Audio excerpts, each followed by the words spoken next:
Hello everyone, it's time to do another deck profile, this time on my Youthberk deck or the RevolDress deck, updated for standard or overdress format for booster set 7, because I didn't do it for set 6 because every deck was going to look the same, so what's the point? But set 7 of course changed it up a bit, so the lineup can differentiate depending on the deck, and I really like it because the first set usually doesn't really do much other than introduction, second set is usually what fixes it, and it did. So how do I feel about the deck? Other than it being very expensive, I do like the deck and its playstyle because I do like Youthberk's changing form aspect. That's why I like the deck. And I also like the design of Youthberk, and I am expecting an ultimate Youthberk eventually, maybe an ultimate Youthberk dragon. I don't know, because it changes forms. Or the ultimate Youthberk that uses elements, because based on its Revolforms, it's based on the 4 main elements so far. The only one we're really missing is Earth, so once we get that, maybe the ultimate Revolform? Who knows? But in that, I just basically like the style of Youthberk because changing forms like Luard. And in my opinion, cooler than Luard because it's also a knight, and I like the lore of Youthberk as well, so there's that too. But anyway, onto the deck profile. And I do want to point out the one big weakness of Youthberk is the reliance on the Revolforms and the grade 3s, obviously, because they have to be in your hand like it's a Raging Form Dragon. That's basically going to be the main weakness of Youthberk. If you don't have it, you're kind of screwed. So just point that out. And the other thing is, your Revolforms are grade 3, so you're going to have a heavy grade 3 lineup. So just keep in mind with the shield value. And another problem I do see with Youthberk is also the discard targets, because there's too many important pieces. And basically your rearguard lineup, because yeah, you're going to be running a bunch of grade 3s that you're going to be keeping in your hand, so you will be lacking rearguards in some cases. So just keep those things in mind while playing this deck. Now to the deck profile itself with the Ride deck. So we start off with Youth following Footsteps Youth. Yes, Youth. I don't know why, but that's his name.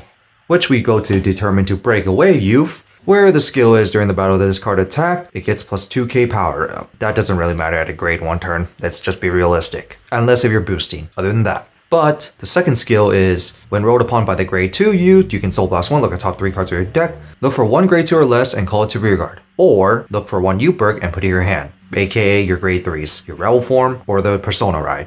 And then put the rest of the bottom of the deck in any order, whatever for that one. Which we go to the grade 2 of Knight of Ardent Light Youth, where when rolled upon by a grade 3 RevolDress ability, Counterblast 1, you can look for 1 grade 2 card from your drop zone and put it back to your hand. Sure, why not? And then the second skill is when this card boosts, you can Soul Blast 1 and plus 5k, which you're not going to do. But the first skill is definite, but Counterblast is kind of a little iffy right there. But still, this deck doesn't really use too much Counterblast based on my experience of playing the deck, especially on the later games, and you do have a countercharge in this deck too, so there's that. And then to the main grade 3 itself, to Youthberk Skyfall Arms. So first off, before we go to the main skill, we're going to go to the second skill, where it's at Vanguard. Once per turn, discard a card from your hand, look at top 3 cards, look for 1 Revolform card, aka one of your grade 3s, or 1 grade 2 or less and call it to rearguard, put the rest of the bottom of the deck. It basically just fixes your rearguard lineup. Like I said, there is the little problem of discard targets in this deck, and it is kind of fortunate that there is 1 card that can be a discard fodder, but you do lack space because you do want your Revolforms too. But yeah, this could fix your rearguard lineup, but this deck kinda suffers from the rearguard lineup, especially in the boosting aspect. But it does add consistency of adding your Revolforms. That's the important part. You want your Revolforms as priority 1 for the first skill, where at the end of the battle of this card attack, choose up to 1 Revolform card from your hand and ride it as stand and drive -2 until the end of turn. So basically, you get another Vanguard attack that doesn't get drive checks. Luckily, there is a card to fix that. But that's the main aspect about this deck. You're going to be superior riding, or in this case it's called RevolDress, your Revolforms. And that's basically like Luard changing forms. So that's it for the Ride deck. To the main deck itself, we start off with 3 more copies for Persona Ride. And then to the Revolforms themselves, we're going to start off with Revolform Cess. I know many people don't play this card. I'm well aware, but I like to have every Revolform in my deck, which is why I play it. So when placed by RevolDress, this card gets plus 15k power, and if you Persona Ride during the turn, it also gets plus 1 crit. And yes, this can be quite nasty sometimes. The crit does help. It didn't help originally, but because of 1 new card fixing the drive check problem, now it's actually a little more threatening. So it has come up a few times actually. But I do understand why people don't play it because it is a little slow, but I do like that crit in those rare occasions, and I just want every Revolform in the deck because this one's fire as well. And then every Revolform also has the same second skill where at the end of the turn, choose one RevolDress ability card from your soul and write it as res. So basically it just changes back forms, and every Revolform will have this ability. And if you cannot ride, it basically just stays stuck at the Revolform, which you're not going to do because you want to go back to your main grade 3. Next, to the water Revolform, or I presume it's water, Revolform Gus. When you perform the RevolDress and your opponent's Vanguard is grade 3 or greater, you can discard a card from hand, and this card gets plus 10k power and drive plus 1 into the end turn. So basically this is going to be another Vanguard attack that actually has a drive check. This is the main one that you're going to be using to finish off your opponent basically. And then we go to the new Revolform, and this is going to be your main first Revolform that you're going to be using. Revolform Tempest. So when you perform a RevolDress with this, your whole front row gets plus 5k power until the end of the turn, and then you can counterblast 1, look at top 2 cards of your deck, choose one of your opponent's rear guards equal to one of the revealed cards grades, and put it to the bottom of the deck. So it basically removes rear guards and also powers up your whole front row, which is of course very nice. And there's no grade 3 restriction on it too, so there's also that nice part as well. And that's why it's basically your main first RevolDress card. And it could be any turn practically because it's always good to RevolDress this card like any time if you have it. Although of course I would go for Gus if you're trying to finish off your opponent. But yeah, it gives you 2 cards to your hand. That's the thing. Reveal the top 2 cards, put it to your hand, and then basically remove one of your opponent's rear guards. And most of the time it will be a grade 3 or grade 0 because most of your lineups is still grade 3 and grade 0s. But other than that, there's really not much to say about this other than this kind of fixes up the deck's problem a bit where it kind of lacks discard fodder and hand size and field presence because it does add more cards to your hand, and that just adds some consistency right there as well. So no reason not to run 4 because you want to see this as soon as you can. So that's it for the grade 3 lineup, aka the Revolforms and the Skyfall Arms. Just waiting for Earth Revolform. Now it's the grade 2s. First off, we got Knight of Fracture Schneisel. When placed on rearguard, counterblast 1, look at top 5 cards of the deck, look for 1 grade 3 Youthberk, and put it to your hand. And then this card gets us 5k power, and of course you have to shuffle your deck. The only problem I kind of have with this is that sometimes I do miss searching the Youthberk, so you can't refund that counterblast. That's the only problem I kind of have with this card. Luckily, this deck doesn't really have too much of a counterblast issue other than maybe on the early game. But in that, this card is of course consistency searcher, so you just have to run it, especially for the second skill where when this card attacks a Vanguard, and if a grade 3 was placed during the same turn, aka Persona Ride or RevolDress, that unit gets plus 5k power. So that is very helpful to give your RevolDress some more power. So obviously you're going to be using this as a power-up thing, and also the extra 5k power for himself really helps out because you will be lacking boosters in this deck, and you will see why later.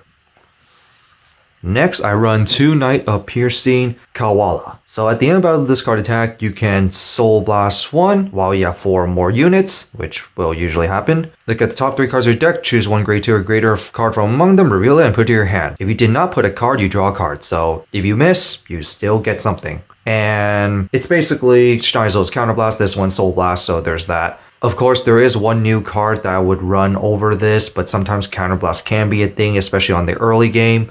So this is just for some early game stuff, so I'm just running 2.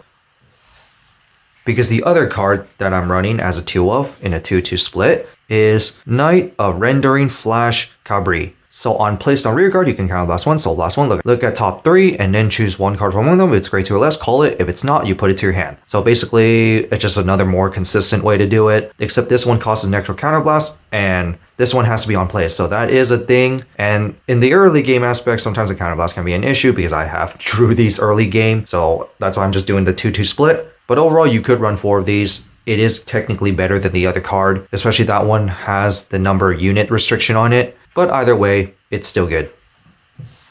So that's it for the grade 2 lineup. To the grade 1 lineup. First off, Esculate Angel. So when your Vanguard is placed by riding with a grade 3, you can Soul Blast 1, retire this unit, countercharge 1, and then choose one of your Vanguards, and it gets plus 5k power until the end turn. AKA mostly performing RevolDress. Now it does help, and of course it's countercharged, so obviously you do want to use it, and it's generic, so you could technically use it in any deck. But there is that one little issue where you have to retire this card and you perform the RevolDress mid-battle, and your Vanguard is usually the one who does the first attack. So if this card is not behind the Vanguard, you kind of lose a booster there. And that is one experience I've been having with this deck, is the lack of boosters, and this is one of the reasons. but you just run it for counter charge. But counterblast hasn't been too much of a big issue because if you only notice so far, only the grade 2s mainly get to do the counterblast and Tempest. Other than that, you don't really use much counterblast. Other than the early game, but at most I use like 2 or 3 counterblasts per game. So yeah, counterblast hasn't been too much of an issue so far, but it's there if you need it. And then next, the new card that actually fixes the deck is Witch of a Combination Sequana. So Sequana, if your Vanguard's Youthberk, it gets plus 2k during your turn. And that is very good because it becomes a 10k booster, and Youthberk's one other problem that I forgot to mention is power. And this actually fixes part of the power problem, especially in boosting. Because as you can tell, none of your cards really get power other than in the RevolDress state. So yeah, in the first attacks, they're weak. But this does actually fixes a bit of the power problem, especially boosting Youthberk. So 23k or 33k beater right there. And the other part that fixes Youthberk is that when you perform RevolDress, you can put this to Soul, and it changes the drive check to 1 for your Revolform. Yep, now your problem of drive -2 is no longer there because of this card as long as you have it. So you just put it to Soul, now all your Revolforms get drive check. And that's why that one crit can actually matter, because now your second Vanguard attack can be more threatening, especially when you do it with Gus, because you put this to Soul first, make its drive check 1, Gus skill, drive +1, twin drive. Yeah, so no reason not to run 4. And then finally, we got 4 PGs plus the Blitz order. And then to the trigger lineup, over trigger, no questions asked. 8 crits, 3 draws, especially because the draws will be important. And finally, the 4 heals, that 2 of them being the counter heals. So that's it for this deck profile on my Youthberk or RevolDress deck. What other suggestions can you make, and what do you guys think of it? Honestly, I have fun with this deck. I like its design and I like its playstyle, which is why I built it. The only thing is it was quite expensive. That's the only problem I have with it. But other than that, I think it was just fun to build, and in the end, kind of worth it. At the same time, not really. Rip wallets. And now, what other suggested cards would you guys think I should run? Yes, there is the grade 1 Angel that could be discard target or Maple, but I kind of don't really have the space for that, and Maple I am really iffy about. But then those two, what other cards? Now, when it comes to Zest, I'm still going to run the 1 copy because I just want every Revolform in it. And I do find the crit very helpful sometimes, especially with the drive check. So I'm still going to run that. And then, because based on how Youthberk's been presented so far with 1 element for each form, do you guys think we are actually get a Revolform Earth? And maybe an ultimate Revolform with every element? And do you guys think Youthberk will have an evolution? Because the character kind of plays an important role here. So do you think Youthberk is going to have an evolution based on a grade 4? For me, it's a who knows. But I would like to see a Youthberk evolution. Maybe one based on all 4 Revolform elements all combined as 1. Youthberk Dragon does look cool, and we do see a trailer with the Youthberk support dragon, and I only say support because the scarf is on the right hand, not on the left. But in that's it for this, and see y'all next time.